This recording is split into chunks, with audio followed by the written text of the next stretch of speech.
కాళ్ళ నమ్ముతాను కావాలంటే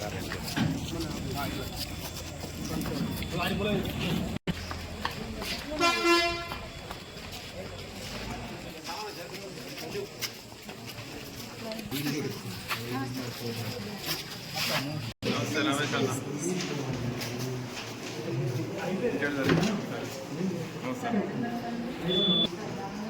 అన్న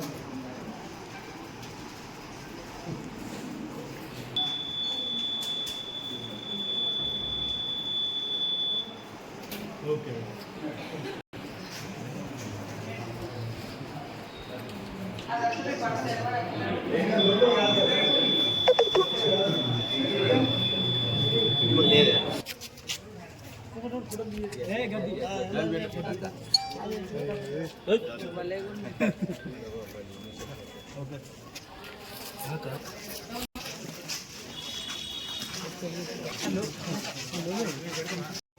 స్వగ్రామంలో ములుగు మండలం జగ్గన్నపేటలో నా ఓటును వినియోగించుకోవడం జరిగింది.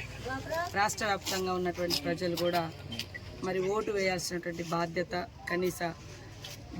కనీస హక్కుగా కూడా మనకు రాజ్యాంగం ఇచ్చింది. కాబట్టి ప్రతి ఒక్కరు కూడా ఓటు హక్కును వినియోగించుకోవాలని పేరున కోరుకుంటా ఉన్నాం.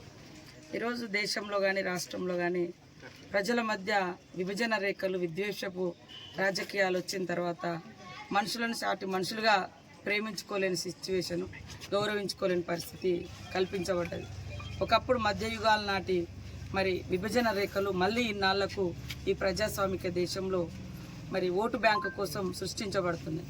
మనం చూస్తే కుక్కల్ని ప్రేమిస్తాం, జంతువులను ప్రేమిస్తాం, కానీ సాటి మనుషులను ప్రేమించలేని, గౌరవించలేని, ఒక దగ్గర తీసుకోలేనటువంటి విద్వేషపూరితమైనటువంటి రాజకీయాలు రేపటి యువత మీద, భవిష్యత్ తరాల మీద తీవ్రమైనటువంటి ప్రభావం పడుతుంది.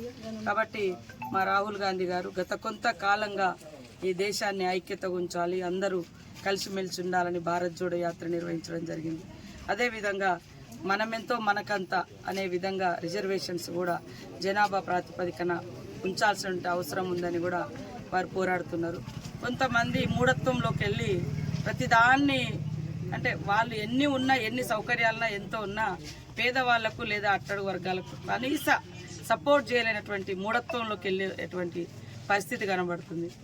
కొంతమంది దేశం కోసం, ధర్మం కోసం అంటున్నారు. దేశంలో స్వతంత్రం తీసుకురావడంలో ఈ దేశం కోసం, ధర్మం కోసం అనేటువంటి వాళ్ళ పాత్ర ఎంత?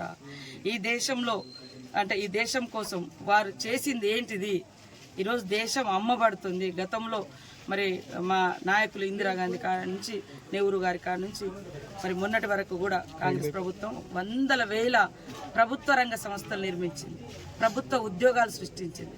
కానీ ఈరోజు దేశం కోసం, ధర్మం కోసం అని ఆదాని కోసం, అంబానీ కోసం దేశాన్ని తాకట్టు పెడుతున్నటువంటి వాళ్ళను విస్మరించాల్సిన అవసరం ఉంది.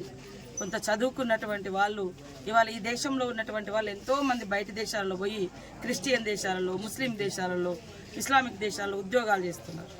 కానీ ఇక్కడ మాత్రం విభజన రేఖలు సృష్టిస్తాం. అది కరెక్ట్ కాదు. కాబట్టి రాజకీయాలు, ఎలక్షన్ల క్రీడా స్ఫూర్తితోటి, ఒక ఆట గేమ్స్ స్ఫూర్తి, క్రీడా స్ఫూర్తితోటి రాజకీయాలు ఉండాలి. కానీ విద్వేషాలు, విధ్వంసకర, వినాశనకర విధానాలు తీసుకొస్తే దేశము విచ్ఛిన్నమవుతుంది. దేశం కోసం, ధర్మం కోసం కాదు, దేశం విచ్ఛిన్నమవుతుంది అనేది గుర్తుపెట్టుకోవాల్సిన